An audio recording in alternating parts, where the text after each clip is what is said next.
You are listening to the Apocalyptic Education Podcast. I'm your host, Tiffani Marie, and a little later, the good Dr. Kenjus Watson will join me for our interview segment.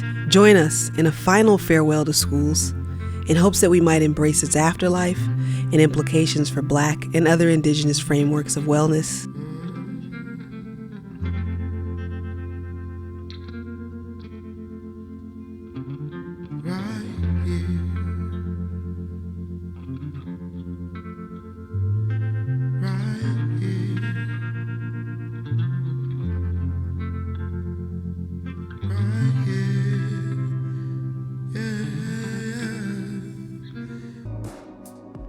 I'm thinking to a question to you all, I guess, is who do you find as a usual suspect in your work, looking at these autopsies for our young people who take their life? And I wonder if there's any similarities, or when we talk about little Nate, that we might see, have a conversation about that, whether or not those usual suspects were involved at all in little Nate's death. But that's wild. Even before y'all answer, I keep hearing the term take lives. Yes, there you go. Sorry. And what came to me is like, give your life. You life. Yeah. Who give their right. lives. Yes, Mm-hmm. yes.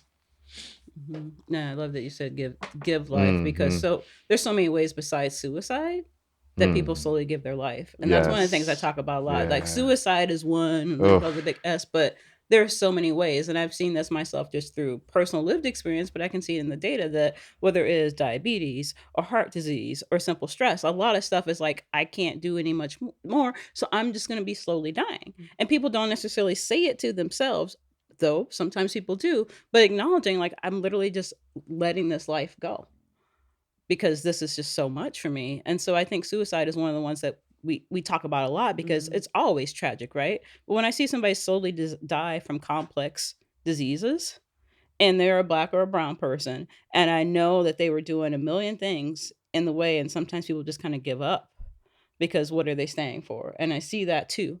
And it's sometimes that gets really messy when you're like, is this suicide? Is this not suicide, right? Because there can be the acknowledgement that this person said, I'm just done. As for usual suspects, it's really tricky because so I was trained by like this giant kind of academic organization, and I took the training. I was like, okay, there's some useful stuff here, but a lot of this is absolute white dominant cultural garbage. And so how do I take something good out of this and acknowledge that this is the framework that they want your answer to go into, right? That there's a predicted, like your answer should sound like this.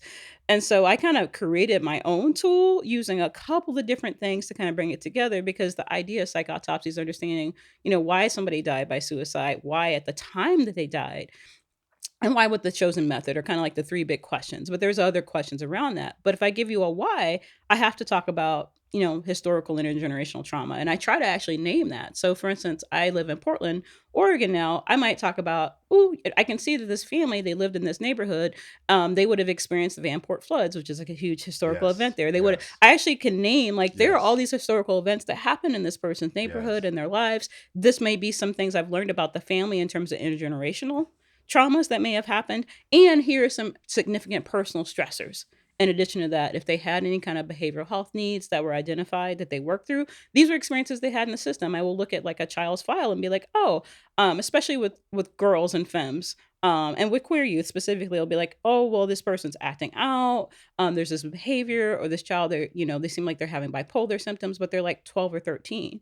I'm like, first of all, you can't diagnose a child at that age, but I'll see like notes that are just sloppy and they're gross, and thinking, okay, so I can also name that you had really terrible experiences in the system. I don't know because I can't hear your voice, but I can see what they wrote about you. And that tells me a lot about the kind of care that you received.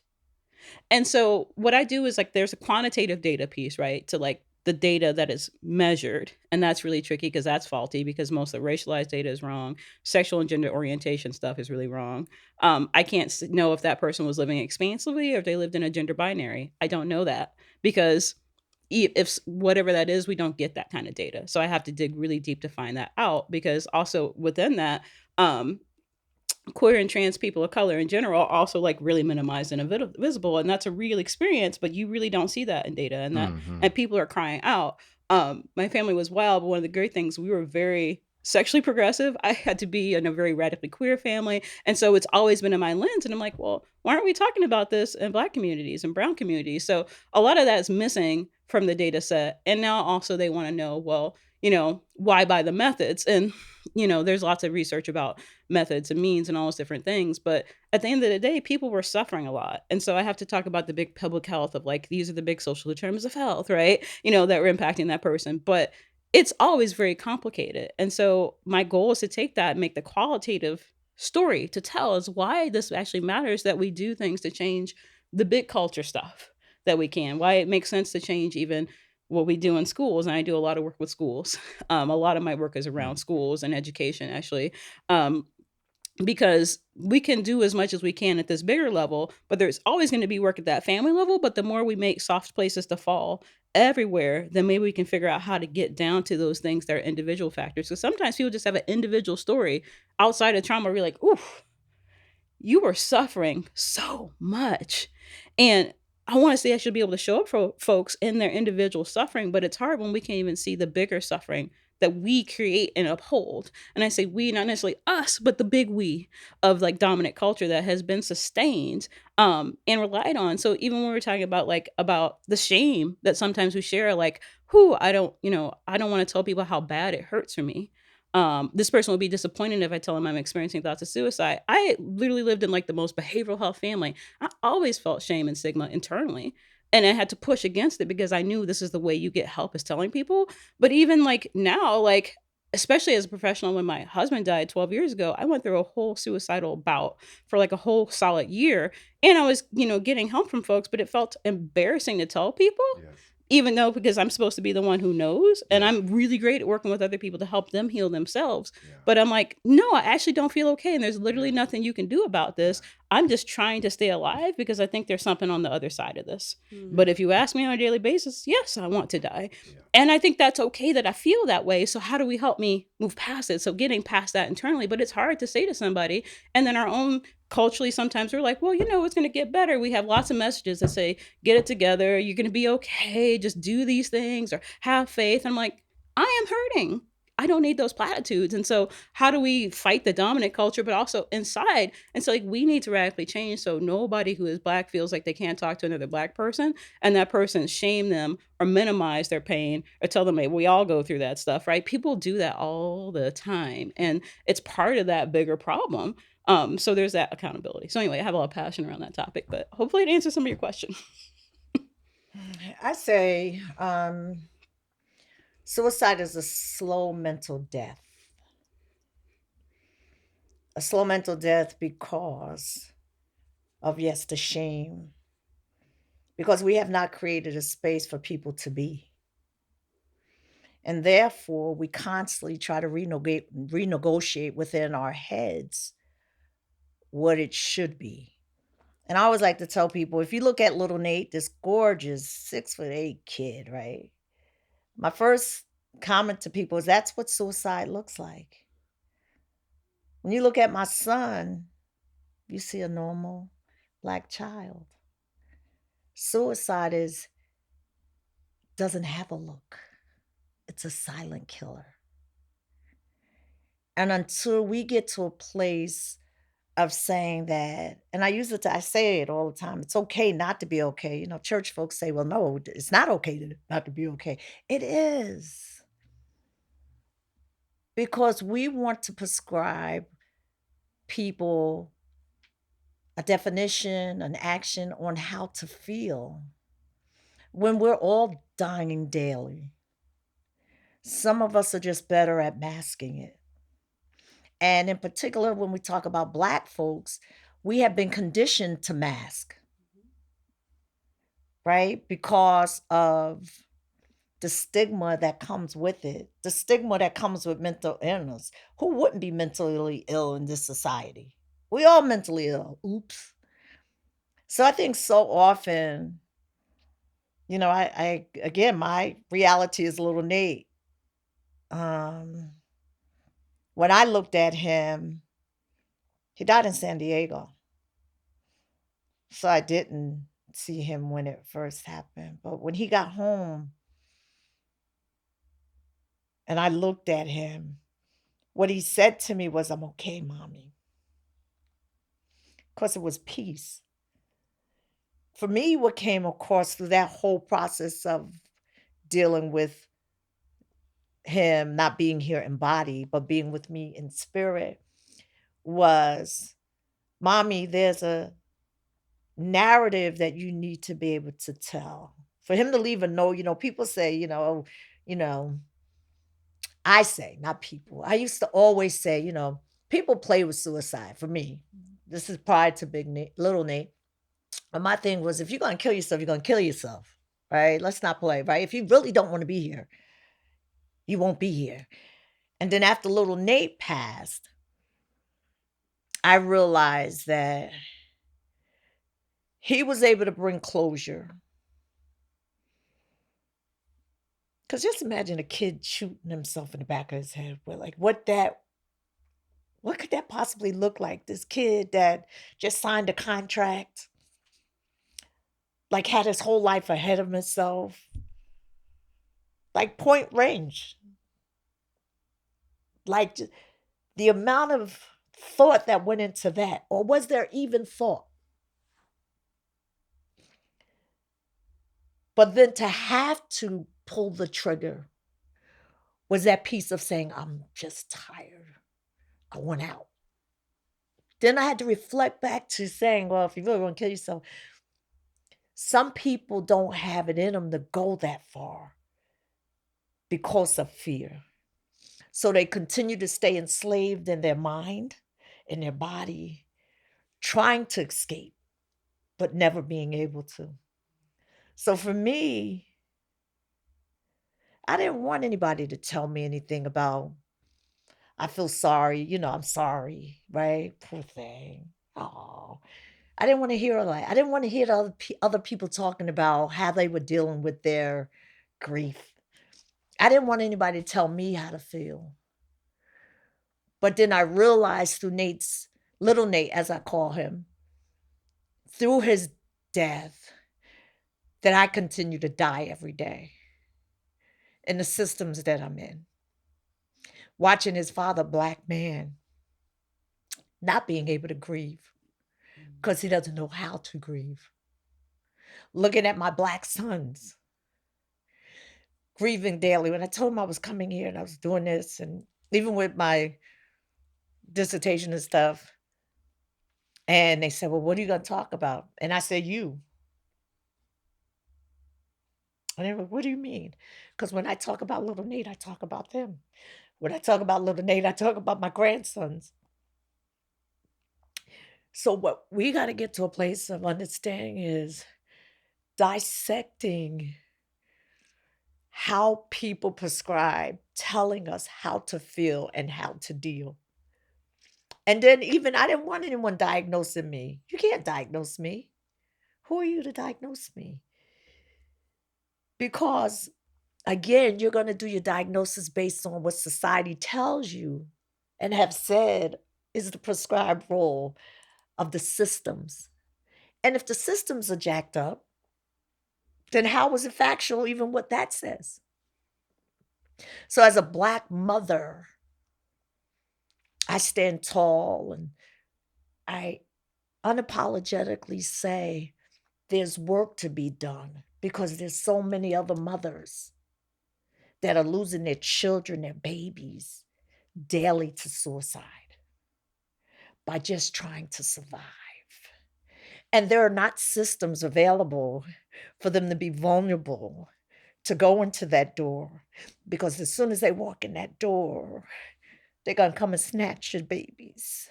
As soon as they walk in that door, they're going to snatch your funding. As soon as you walk in that door, they're going to show up at your house. And even if they show up at your house, they're going to grab you and prescribe medication. So where is it safe even to be able to say, I'm struggling and I need help? I got to be one of those people to be able to go in the community and say, it's okay. Let's figure it out. And I say to Kenjus all the time, and I'm radical, okay? We got to figure out, we have all of these educated folks, and granted, we need folks in and we need folks out.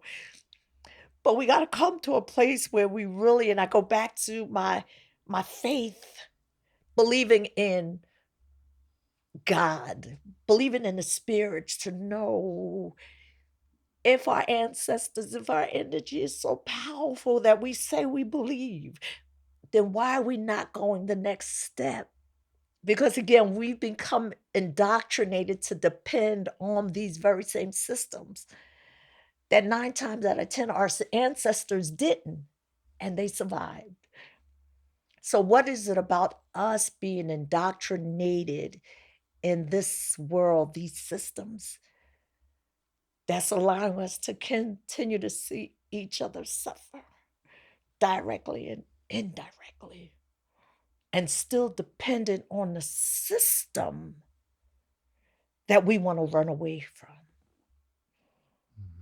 There has to be a way of escape.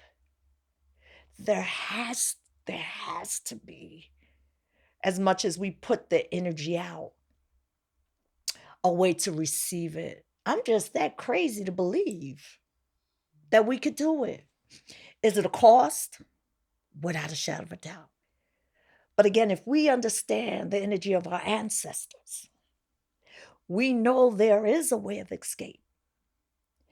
But have we become so indoctrinated with depending on the systems that we won't allow ourselves to be vulnerable to the spirit and our ancestors? That's something that we need to really process. Like either like the young people say, you really about the game?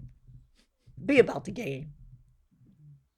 Don't hate the player, hate the game. So again, I say daily, I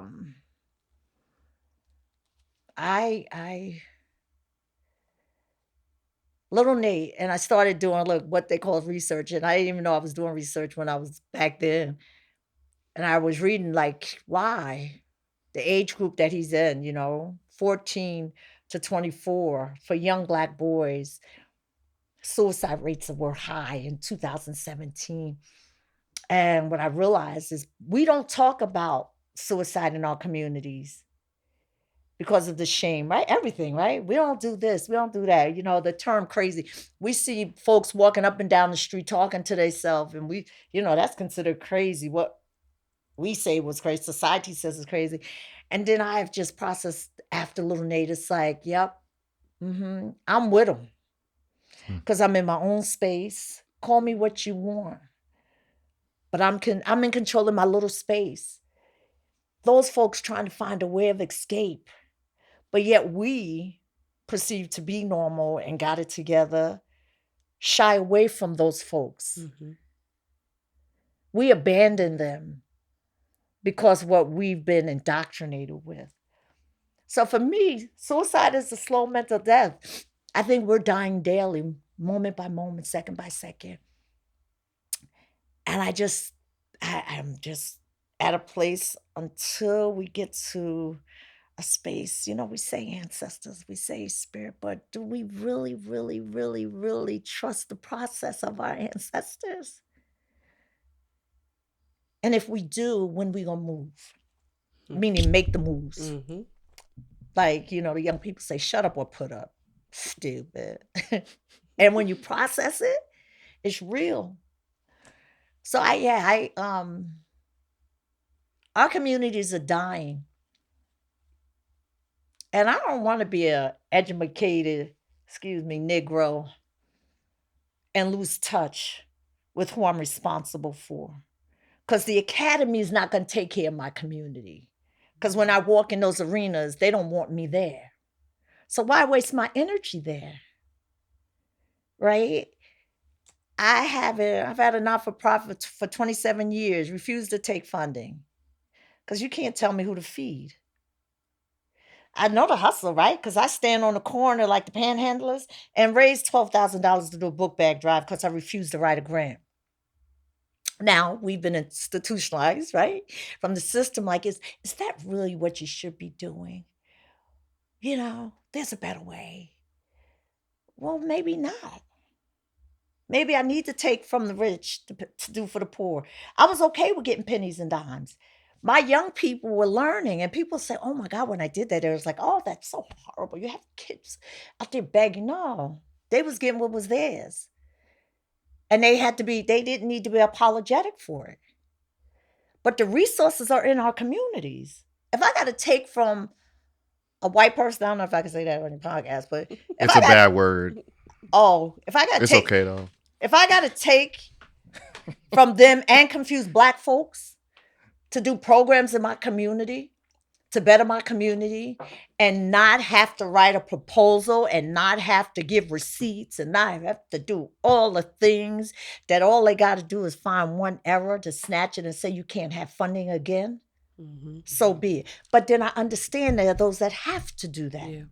But then we become even more creative with manipulating those systems so that we can do what we want to do. So it's a catch-22.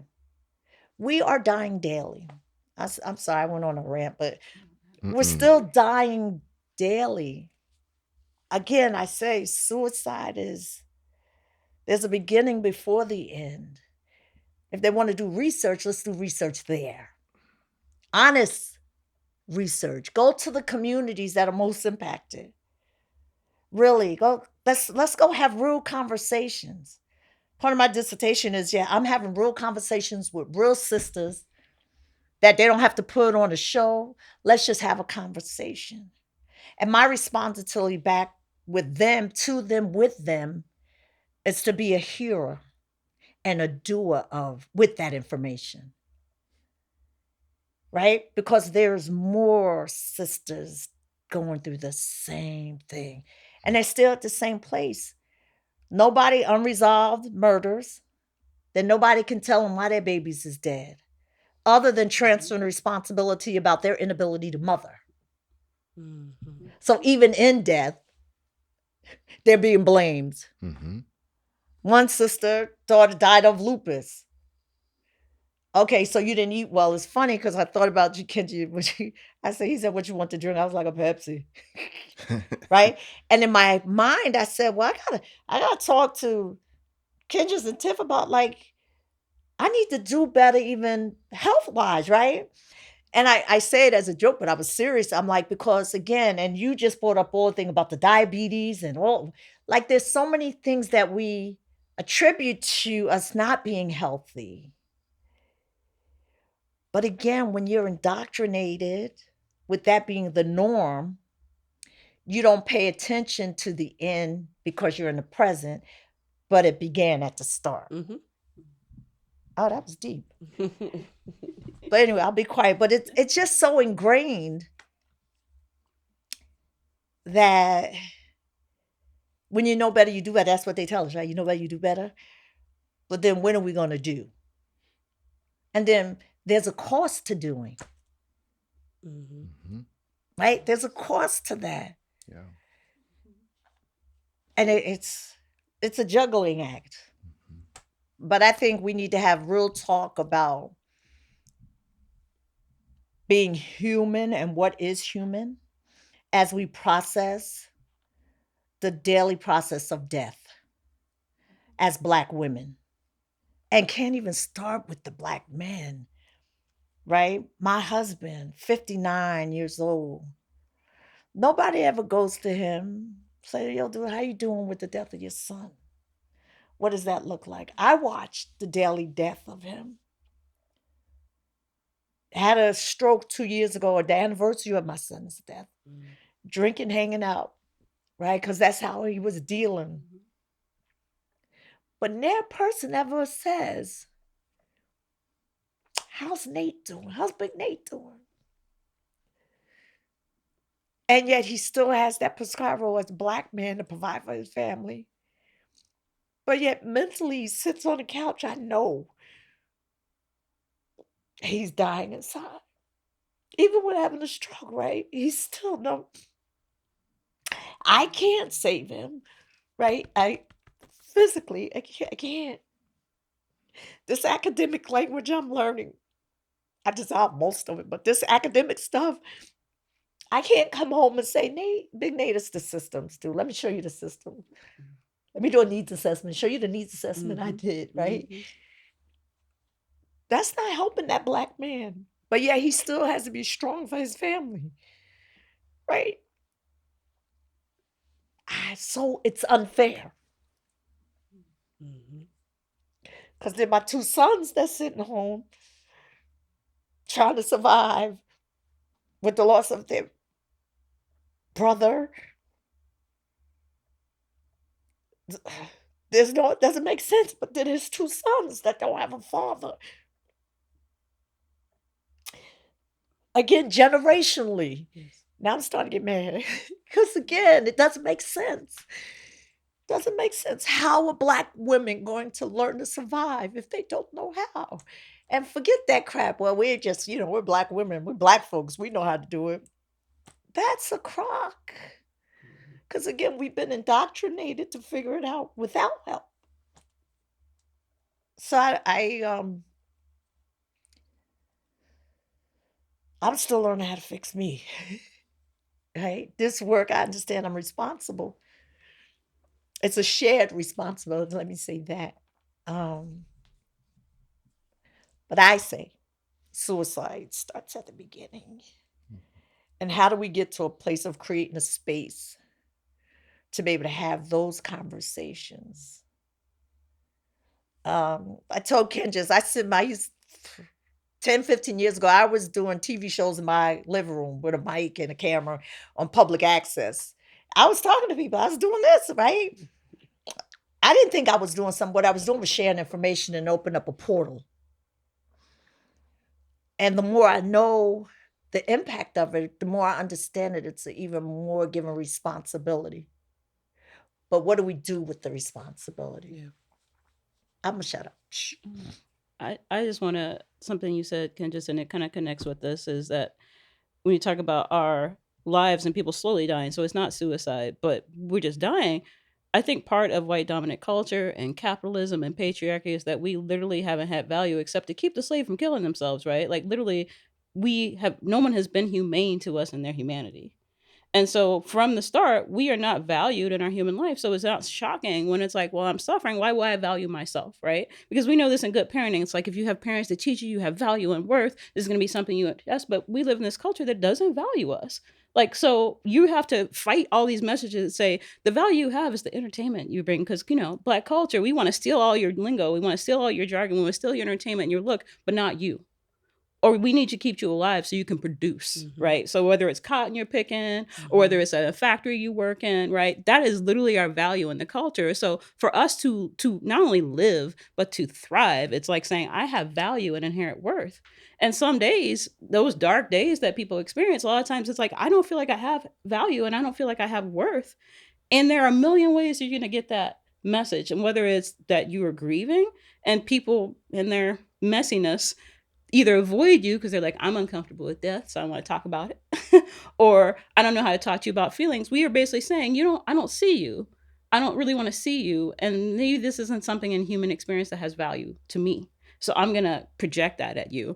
I think there's a piece of it. And I think our white dominant culture, the whole idea of like, you don't need to be a strong man. You don't need to be a strong woman. You get to be a human who gets to embody the full experience of life. I think that the patriarchy piece of white dominant culture has us all drunk on this like binary destructive gender concept that has us like mothering. Everybody can take the defined feminine energy, right? A lot of us embody this, but it is really available to everybody. And same with fathering too. Yes. Right? So like if we get past those constructs which were given to us, because we look back at the continent, we all have very different ways of being around gender, around relationship, right? Like all of this is white supremacy garbage that and then we wonder like the outcomes are terrible for us. And I think that's been something I've been unpacking a lot as a woman in this culture. And I'm femme presenting at this point, but I've been very mask presenting before.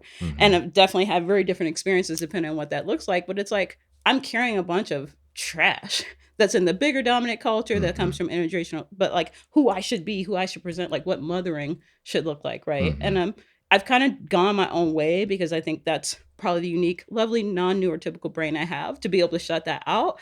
And sometimes I'm like, I peek through the curtains and go, oh, nobody's going to be happy with the way I'm doing things. And I have to find my own value inside. And I think every time I have resisted suicide in my life, it's because I decided, despite everything I felt, despite the messages I heard, that even if I didn't feel in the moment, I'm going to hang on because I know I inherently have value. I know people died for me. I literally know that my life, even being born, was a decision and choice by my grandpa to want to raise me because my mom was like, I'm having an abortion.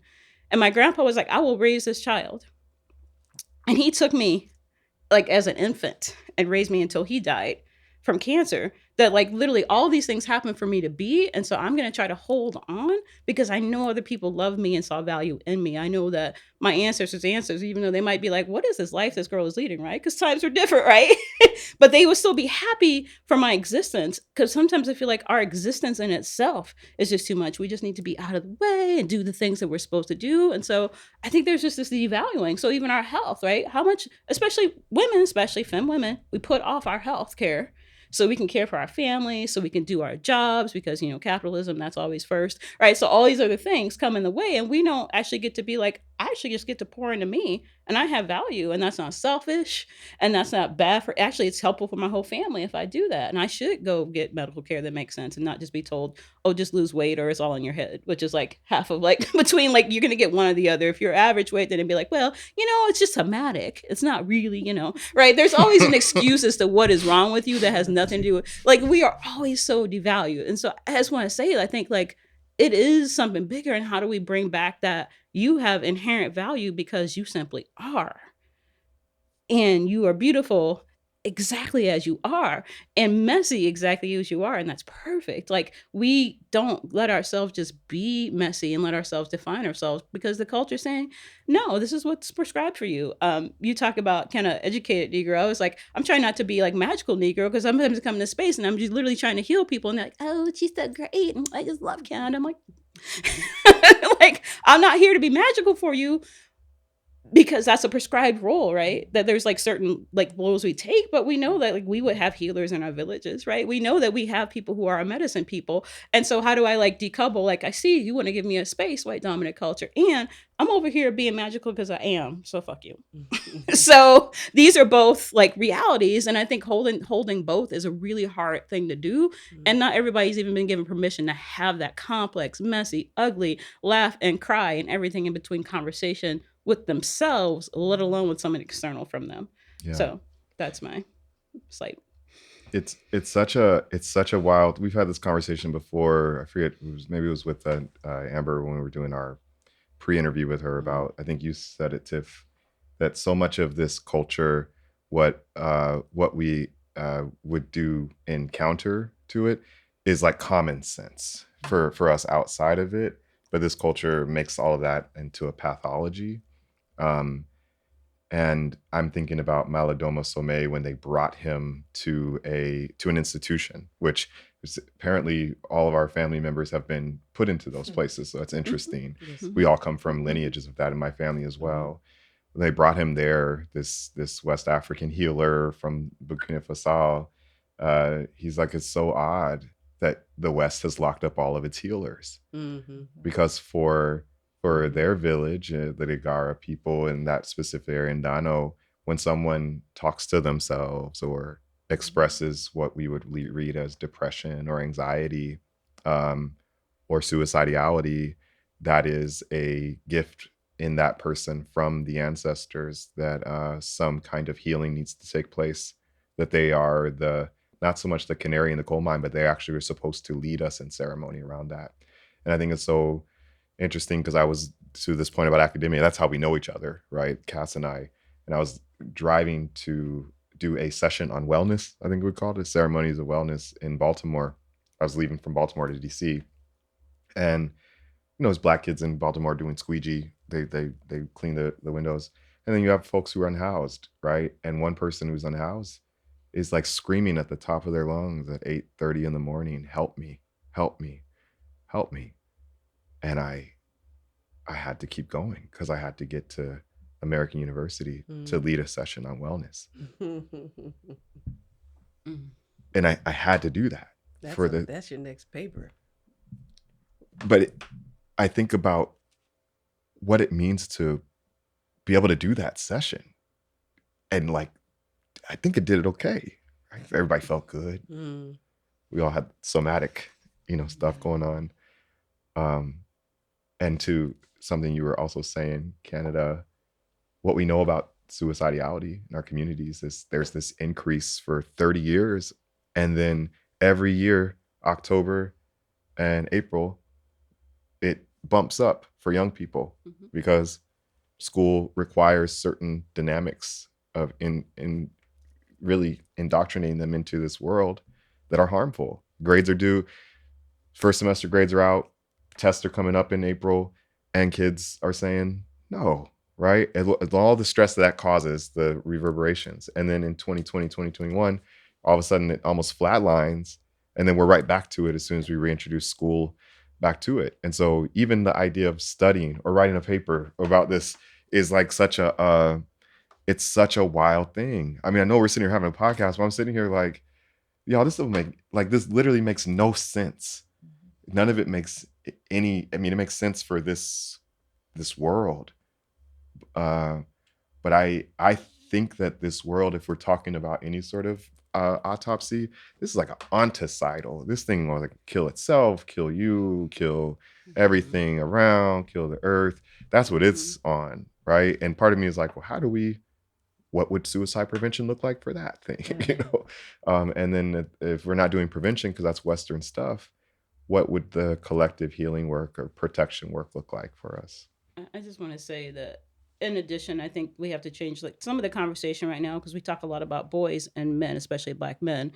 And people are like, "Ooh, the suicide," you know, they'll talk about it, but there's almost like this sense in which we've discarded men, right? And I mean, it's for all people, suicide's highest amongst men. So all cultures and people, but Black girls and women have skyrocketed in the last 5 years. Yes. And now everyone's like, because when suicidologists, right, you know, basically a bunch of old white guys were asked, you know, their thoughts on this, they're like, well, we just thought they were stronger and that's why they weren't dying. And now they're like, I guess that was our bias.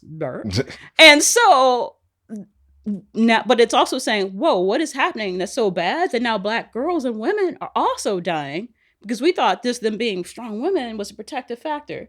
And so like the all the layers of bias and just trash in that response from the suicidologist kind of reveals a lot that we haven't even figured out how to talk about this. And yeah, like all of us are struggling. It's not just in the gender, but also I guess men were disposable because you were all right. And now you're like, oh no, women are dying.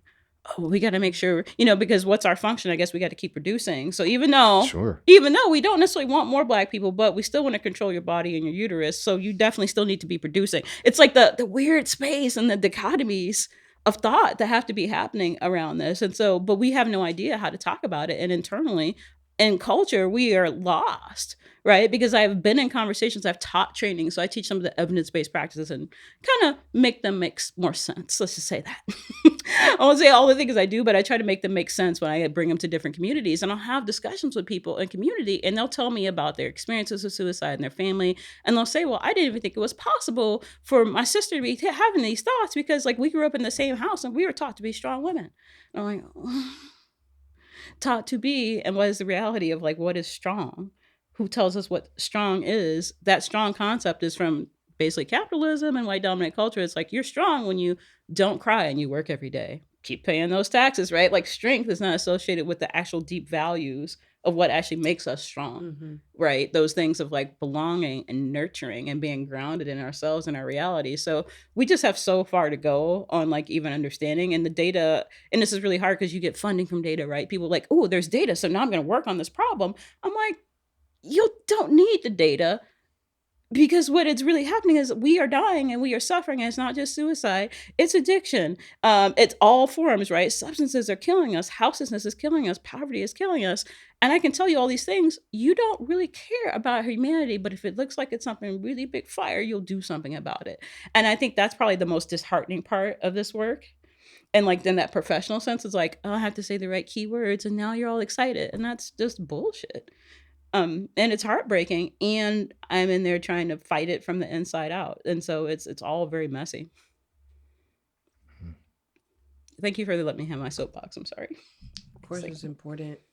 I mean, part of what I'm hearing, and I think Kenjus and your attempt to kind of get us into a certain space, I think part of what I'm struggling with is we said this a while ago in thinking about suicide and unaliving oneself, one, as a resistance to this society. But then I also heard from y'all, staying is also a form of resistance to a society that wants to kill you. right? So this is interesting, right? These are almost schizophrenic. Yeah, sounds and then this idea that we kind of have set in for a little bit of, not enough, I think, of doing away with the honest representations of what this society does to you. Mm-hmm. Putting labels on it, putting people away, quite literally, which for some would be actually very healthy responses to suffering is, right? And I was walking the other day, yesterday, and I was praying for our time together. And it just kept hitting me because I have not prayed like that out loud, walking my dog. And I'm like, worried about people's perception of me talking out loud to myself. And so I was, certain parts I'm fixing myself, and people, I'm like, what am I doing? Right? So it devastatingly impacts me, right? This understanding of like your expression, how you exist in the world, and the surveillance that we're always under. But I think what I'm trying to get at is I think I have some curiosity around the staying here. And that goes into suicide prevention work. I think I want to hear a little bit more of why. Why do we want people to stay here if we feel inclined to share that? And then because part of my argument is I think it's actually unfair to ask people to stay in a society that won't take care of them. But I want to hear more about why. Why convince Black people to stay here? And if you so feel inclined, and what does that look like if we are to ask Black people to stay here? Like, what are we giving Black people? And not from the vantage of like, you're a tobacco plantation owner. Yeah. Or a sugar plantation from the owner. loving, beloved community. Yeah. If Black people are staying here, what are we giving Black people? What should we be giving Black people? I think you partially named it in that resistance of staying. Like when we talk about the leaving versus staying, it's like, you think about the basic, concept of like, your nervous system, fight, flight, freeze, fawn, right? And like we kind of see all those responses, right? So the fawning is I'll just give in to whatever this horrible experience is, but I'm going to stay. The flight is I got to go. See you later. Yes. And then like, what does it look like to then fight? A lot of people are definitely frozen, but I think we have to acknowledge like the only reason why your nervous system is reacting this way is because a trauma has happened to you and you inherited the moment you were born. And like, we don't actually talk about it. So I feel like giving people back that sense of like claiming what actually has really occurred. And in a culture that's like, oh, let's, I think of Florida, let's get those history books out of the classroom. Let's erase any sense of anything terrible has happened to you. I think of like trauma-informed care, right? The idea of like, well, we have to acknowledge what's happened to you. We don't actually do that with Black people. We're like, well, that was however many years ago, or, and I see people drink that poison themselves. Like, they're just using victimhood. I actually was just teaching equity training and a person of color approached me and was like, well, I feel like when you teach about the oppression tree, you're teaching us that we're victims. I'm like, I'm trying to teach like this context around all of these things happening. So we take people out of context. We have to give people back context and not to take away from the beauty and the magic that's also happening, but to give people a whole story. I think we have to have a whole story that says we are all those things, that there is a multiverse inside of each and every Black person and the histories we come from, because we are reduced down in so many different ways that to reclaim that in itself is healing for people and may give people a sense of, I'm going to stay for this wild ride. I also think we need to reclaim good death. And this is something I know, Kenjus, you've heard me talk about. It's like, there is a good death, like where it's like, I had great healthcare and I had family around me and friends and community. I felt like my life, like there were meaningful things and I had some sense of purpose within myself and being. And I'm leaving, I have some legacy that I've left on this earth and my being. We don't talk about that. So when we get to any kind of death, we're like, we don't talk about any kind of death. And I'm like, we're doing ourselves a disservice that like, I think grief is inherent in living, like even if I'm grieving, like I had to move from a place I like, that's grief, right? Yeah. Like that, I actually think grief is a gift because I actually am in a space where I can acknowledge this thing has happened. I think about people in crisis, right? And I used to work with people in crisis. People in crisis don't have time to grieve because they don't have time to think, because all they can do is survive. So to even be able to grieve, you have to be able to step back and be like, whoa, what happened? What either did I have or what am I missing? What is it that I hoped for? And so I want people to engage in like a good grief right? That healing grief where it's like the small lowercase grief, right? Not the big giant, my house just got taken by a hurricane, because I think of those folks right now. That's the capital G, oh Lord, my life is just turned over kind of grief. I've lost someone in death. But like the everyday, the little grief that we have, because those things can reveal to us, I think, the beauty of what has been around us, and also transformation, because we're always changing, nothing's static. And I think we just don't talk about that it's a beautiful thing to be like, oh, I'm grieving right now. I have a son that's about to graduate from University of Chicago in a semester, where my grandpa, when he first moved to Chicago, was a janitor at. So I feel like there's a whole life circle thing happening in that. But I was also grieving because my youngest just is going away soon, and he's going to be out of the house, and I'm grieving. Now, I'm not sad. I'm really happy he's going off to stuff. But whew, for the last 21 years of my life, these boys have been a part of just my everyday fabric of life. And I'm so happy, but literally it happens and I just start crying, and I let myself cry. And I'm like, why am I grieving this? Well, it's because there is a loss in this. There's a new change of state of life that I'm going into, and it's normal. And it's actually a really good thing, but I get to grieve it. And I don't think we're like giving ourselves permission to feel tender, to feel hurt, to feel pain. We're supposed to be tough. We need to have permission to feel hurt and to feel sad, even when it's not something terrible that's happened, but it just is. Because there's a beauty in that moment. And then, 5 years from now, I'll be like, whoo, I'm so happy these kids are gone. I'm out here traveling, around the world. But also I'll be like, let me see the life you've created now. Yes. Right? I get to see that transmission of all these different things and all this work and intention and love that they've been given, but also to see what they are creating and who they are becoming. And there's a gift in that. And there's a grief just in me transitioning in my own role, in my own place, in my own person. And that grief is a gift, because I get to grieve this because they're actually going somewhere else.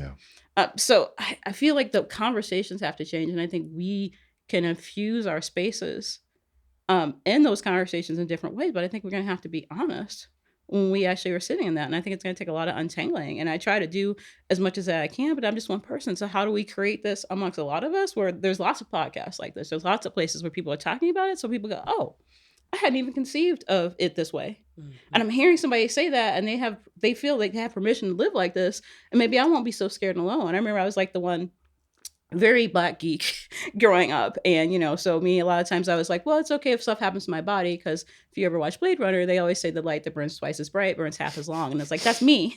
That's me. I'm just going hard, and it's okay if I just Blade die. Runner reference. Yes, I know. I'm super geek. Cuts. Yeah, I'm a super geek. But also it was like, oh, you're saying, even as a kid, people were like, oh, we can have that. Or when I went to college, I did some, I did vocal lessons, I did some opera performance. Like, well, you can't, that's not music for you. It's like, well, actually a lot of Black people have sung all kinds of music. Right. So it's like so many ways in which we're told in little places we can't be in spaces. And I'm like, this world is for us, and we get to celebrate it, and we get to grieve it, and work towards a death in our community in which we actually have the things we need to die a good death. Because if I actually think like today might be my last day, have I done the things I need to do to die a good death? That I've left my kids behind with the stuff they need, right? Like pre-planning. Our culture is generally against like thinking about the future. Right? We are very like, oh, I don't want to think about that's hard. Right? But I actually think about that all the time, which probably sounds very morbid. But for me, it gives me comfort to be like, what have I done to make sure if this is it was a good ride, that I've left the things I need to leave. And I don't think like, especially when I talk with Black folks, they're like, oh, don't talk about that. Ooh, don't. And it's like, but you're going to die. It's 100% guaranteed when you're born, So, and that's not bad, because we transition. There is more to this universe than just this flesh sack that I carry. The meat wagon for the ghost inside is just one way that we get to live. Mark that. That might be the name of the episode. The meat wagon for the ghost inside is right. definitely the title. So yeah. So I embrace life and death and grief as all kind of a beautiful part of the journey. And I just don't want there to be traumatic deaths. I don't want there to be, like the things that maybe we could have prevented, or we could at least set people up for the best possible scenario, knowing that maybe some people will die, but we've done the best to make sure we could catch as many people as possible to prevent that death. And that's really embracing what life should be. And then when you embrace life and you're sitting in life and life-giving things, death doesn't seem like the place that you want to be, but you're actually not necessarily like against it, because it simply is. That makes sense. Spoken like a true death doula. I actually think of Dr. Gordon. Just had this conversation 2 weeks ago. He's 103 years old. And he said, daughter, I'm ready. So I'm like, ready to do what? He says, I'm tired. I was like, well, you can't go till the good Lord says it's time for you to go. And then he said to me, well, daughter, if I go and when I go, was it worth it? So I said to him, I'm like, dude, you're going on 104 years old. What else do you have to do? And he said to me, daughter, I've done it all. But then I've decided maybe I don't want to go. So even at 103, going on 104, he goes in and out, and he's in a position to fly off. It's some city that you can go with death doulas, and it's legal. Colorado. He said, but as much as I say I want to go, do I really want to go? Mm-hmm. But my body is old and tired. So as I listen to you, and when you ask the question, what is the other option? Mm-hmm. You know, I say to Kenjus, you know, we have to create a space. And you said this podcast is one of those spaces. But I honestly believe that we have to do more modeling. I honestly believe that we have to be more intentional of letting our people know it's okay. And then what does it look like to offer us to stay and we continue to struggle? Right? That slow mental death. What are the other options? They say, well, you know, you die, you go to heaven. That's really not true, because if you understand biblically, there's a waiting period, even in that. But I think the only option we have is to create a safe space while we're here. And I think we can do that in our collective communities, with knowing as Black folks, we build communities. But I go back to ceremony. Ceremony has to become a ritual for us. And a lot of us in the Black community, in fact, you know, the church, right? Church is supposed to be where you go get healed, right? That's the hospital. But if the hospital's hurting you, is it really a safe space? So for me, I think, you know, we have to create these ceremonies and really live to that. I think we complicate it. One, again, forgive me, y'all.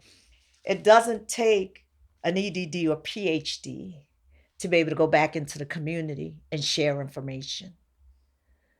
So how many of us are willing? And again, you need people on the inside and outside. I get it. But then how do you get the people on the inside not to be confused about the role they're playing in order to be impactful for us out here? Right? I think we can create that space. I think you all are creating that space in the different roles you play.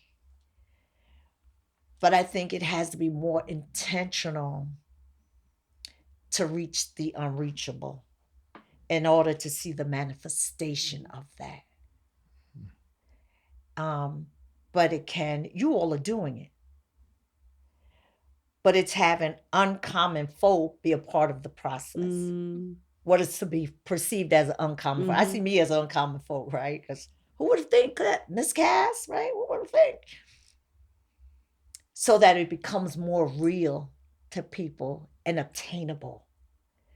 Because so often as Black folks, we create a wedge amongst ourselves, not knowing that we're even doing that. So you all are already doing and creating that space. I think being more truthful with the language, with it not being intimidating. So when I talk about suicide, I can have a conversation about suicide. I can have a conversation about death. I can have a conversation about the feelings of what it is before and after through my son's lived experiences. Because I say my son is dead in body, but not in spirit. So I have his permission to speak of his legacy. That is doing the work of why we're here.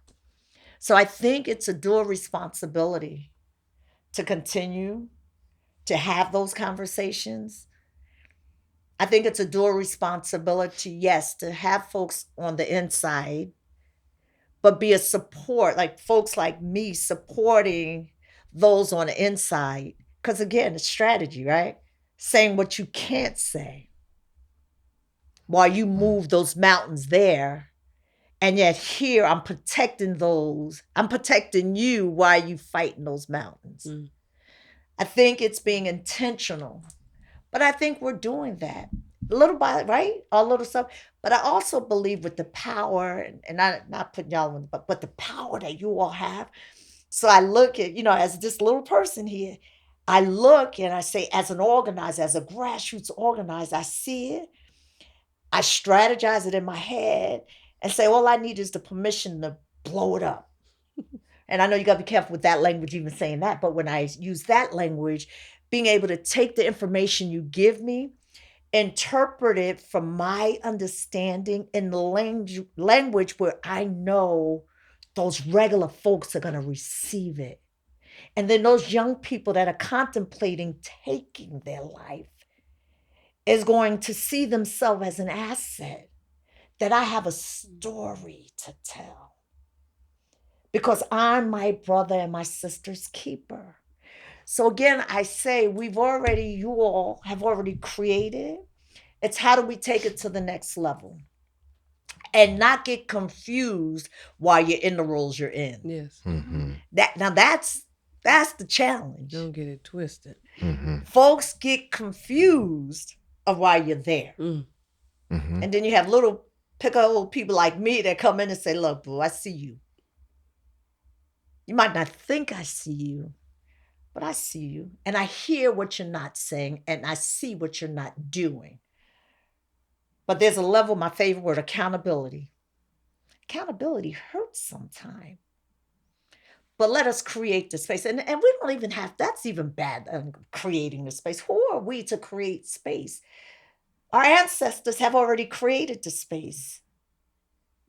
It is us occupying the space in a sacred way that's going to allow the spirit to move.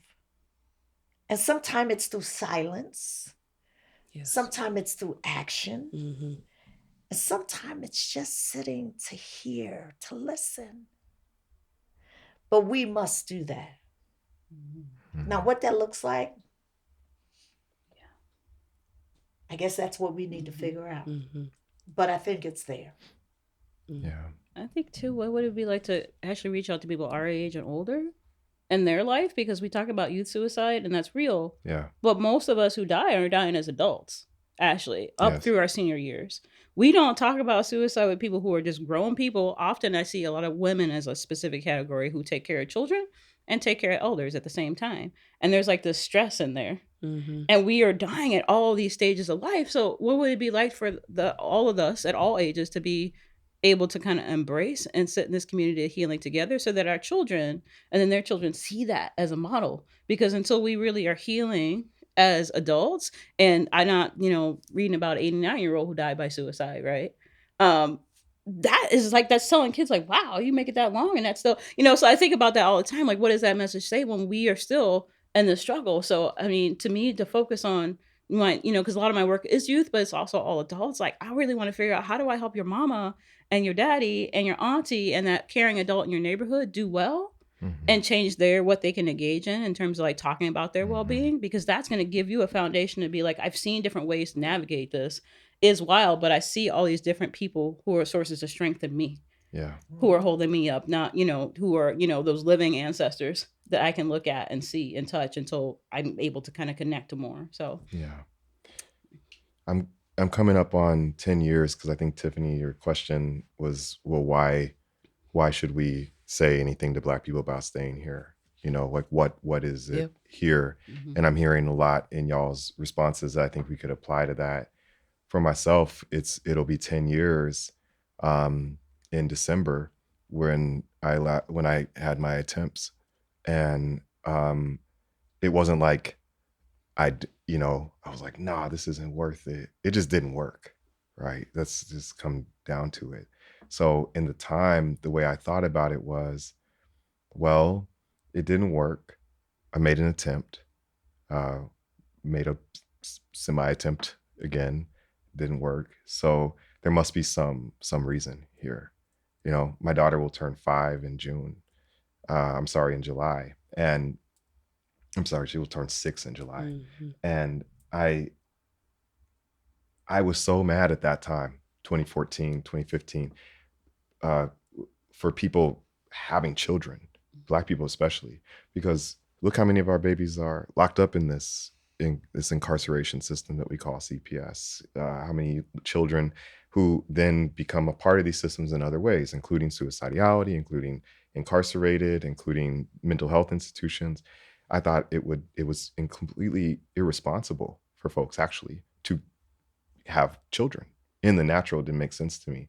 And then to add to that, like, why would I ever bring someone into the world? The reason why I ultimately decided against it was not, I felt like I didn't have a lot of agency or consent. It was that my sister had 4 children, and that was told to me, if you left us, Kenjus, what would the impact be on those 4 children? I'm like, damn, I don't even have no kids. I didn't give birth to those babies.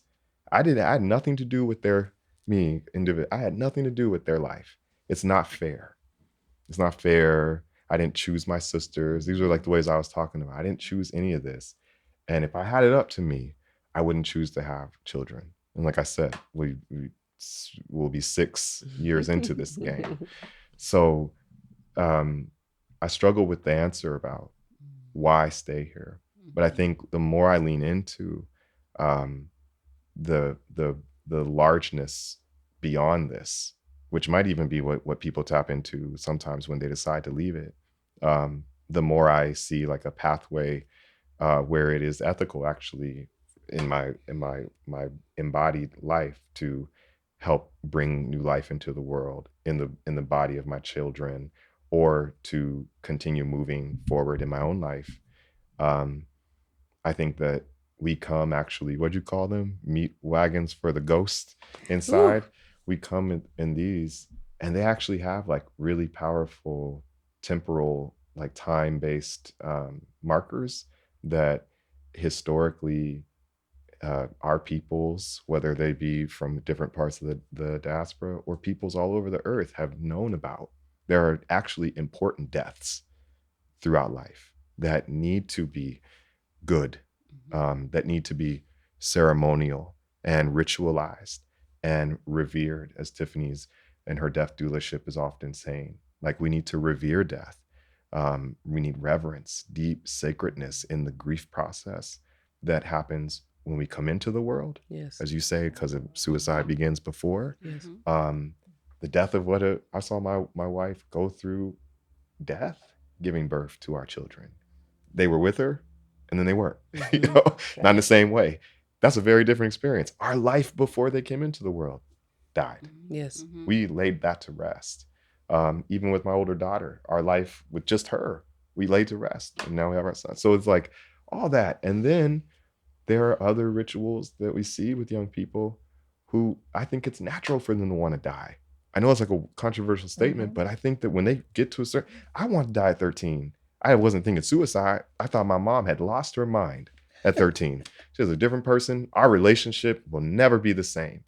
I wanted to leave the house, run away. That was like my little mini death at 13, because all of a sudden my mom was a different person. I was a different person. I needed to, part of me was about releasing and letting that person, like laying to rest that younger version of me, that I am, you always say, Cass, prayerfully trying to do, even with the me that wanted to leave, but that was a life that needed to die too.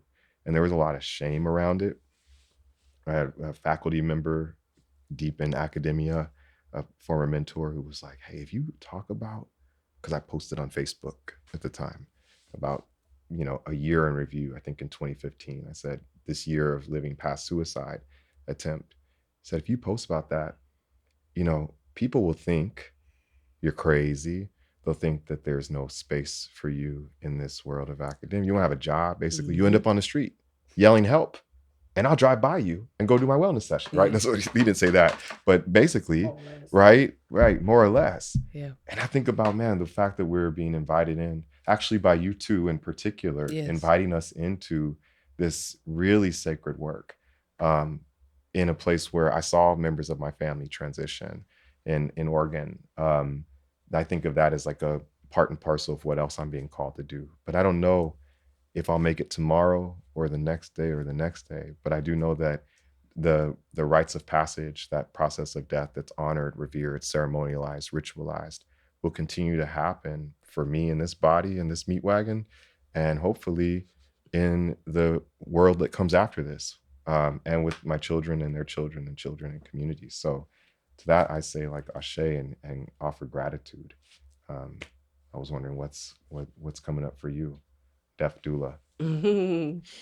So much. And I think what I just heard from you was, and I kept hearing it from Canada throughout our time together, is, and I heard it from all of us, is that so much of our existence is doing. It's constantly doing. And what I heard today, where the health and healing, those opportunities come from the privilege of being. And they're in stark contrast with each other. Whether we were talking about our ancestors and always having to do and do and do, so we didn't have that's the anger, that's the not dealing with the responses to the undoing in our society, right? The constant going and moving. And what I heard about the role of ceremony and the significance of that. And ceremony is all about being. And I think that's a pretty new concept for us on this side. And so I'm moving slowly even as I'm talking about it and trying to allow, you know how fast I move. I think that's very new for us over here. Being, you know, Nap Ministry and other folks are kind of blowing up. And that's the idea of being present with these things. And even when I think about, and I was just talking to my students about this the other day, emotions. And I have a therapist who was telling me the ways in which our emotions are charged, as some are positive, that we're taught very young, right? Happiness, joy has a positive value on it. Those get plus points. And sadness, pain, we give negative value to that. And so as a result of that math, we move through life in a very specific way. And so of course you're going to avoid, even when you can be, even when you get to slow down, you're going to avoid the negative valued emotions like pain, because we're socialized. And if you add a gendered analysis very differently around it, right? Don't, what are you doing, right? Your eyes are leaking. That's actually pretty normal.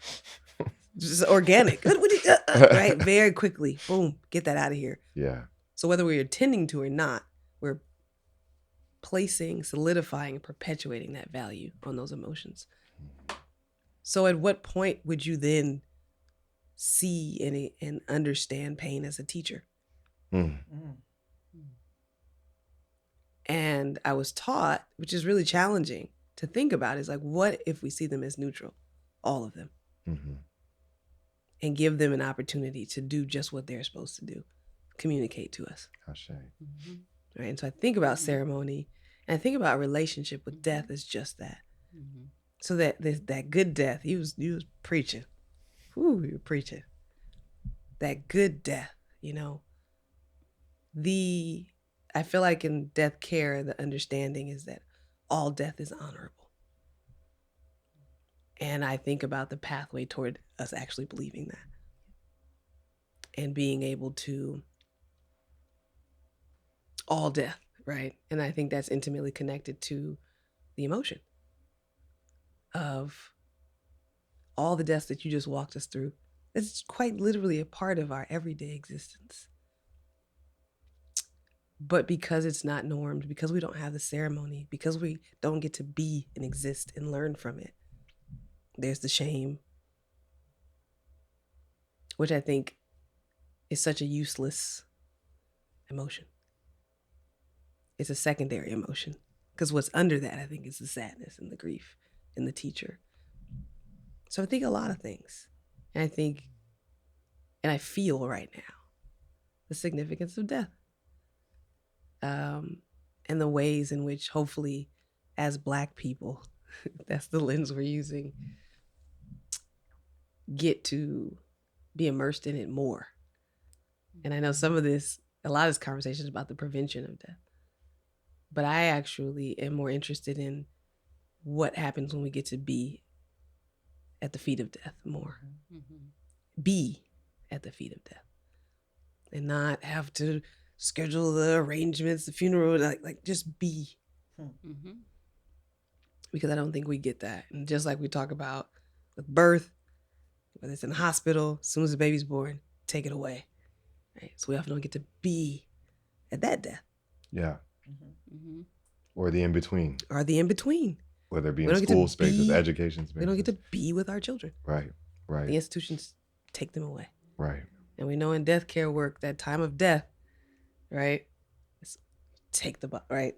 Mm-hmm. And that a lot of folks in death care do really powerful work of saying, this person has just died, let's be here. It's a site of sacredness. Mm-hmm. It's a site of wisdom, knowledge production. And so for me, I'm thinking about the ways in which that relationship gives way for us to have, we know trauma really well around death. We got that down. Whether we know it here, but we know it in here very well. So I'm interested in what it means to know the sacredness of this thing, to sit in that, to be blessed by that, and the lessons that come in tow. And so I have deep gratitude for the ways in which y'all ministered to us today, from your own pain and the learning and the wisdom that came from your pain, and that you didn't seem embarrassed by your pain or ashamed of it, but it was just what I was naming. Is your pain, you allowed your pain to be a teacher for us today. You allowed the death, the various deaths that you've experienced to be a teacher. And I have grief, little g and big G, around what has happened to us here. Yes, yeah.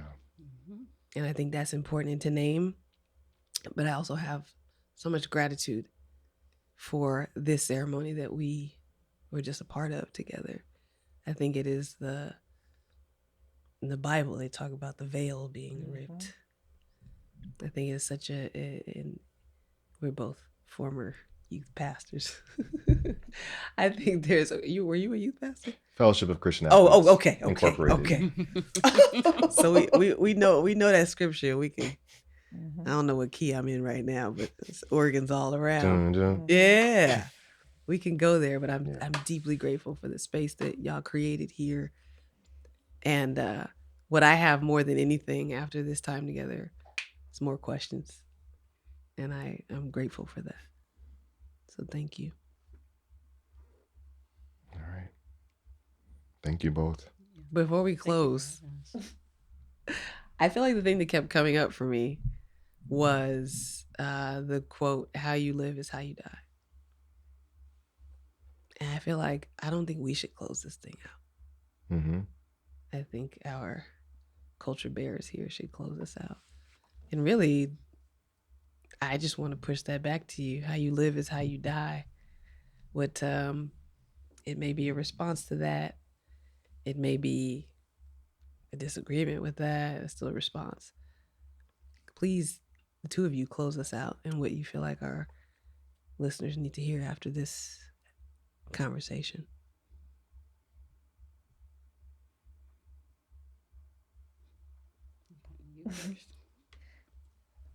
How you live is how you die. I would say I'm still living, even in dying. And always just trusting the process. Yeah, that's it.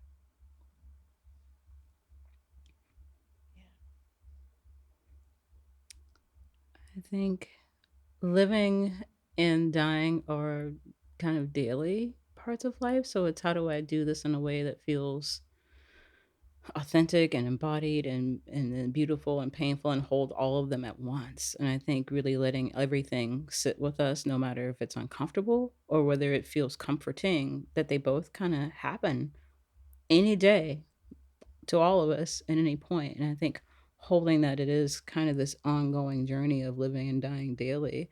I think to me, embracing that mess of it all is what actually gives me hope, because I get to actually have that experience, that really finite experience in this universe in which it's more likely you would have never existed or been born, but yet here I am, and I get to hold this really kind of infinite experience of humanity just within a few hours. I think that beauty for me, even in the pain, is part of the living and dying, because dying, when it's a beautiful death, it's always a moment when we feel loss and we feel sadness, when we feel grief. Um, and there's beauty in that ritual around it. And there's beauty. So how do I bring ritual to my everyday? And I think we all have routines, but life is full of these potential moments for magic. And how do we make space for that and know that we ourselves are filled with magic and beauty, even when it looks like pain, and even when it feels like suffering, that we still are just so worthy. And so just beaming with this energy and vibrating with each other, and our actual electrons, right, literally start to vibrate in the same frequency in a room. I mean, there's so much magic that happens even as we understand more about science, but really it's an amazing experience. And I think remembering that every day, even when it's the worst thing that's happened that day, that there is still something magical and fantastical about your being. And that's, to me, holding, living, and dying on a daily basis. Ashe. So it is. Thank you. Thank you for having us. Yeah, thanks for having us. It's been a good conversation. This podcast was brought to you by the Apocalyptic Education Network and the Institute for Regenerative Futures. It was filmed and recorded at Red Tone Records. Continue the conversation with me and Kenjus at apocalypticeducation.org. Mommy, Yes, Buddha. all done. Yeah, we're all done.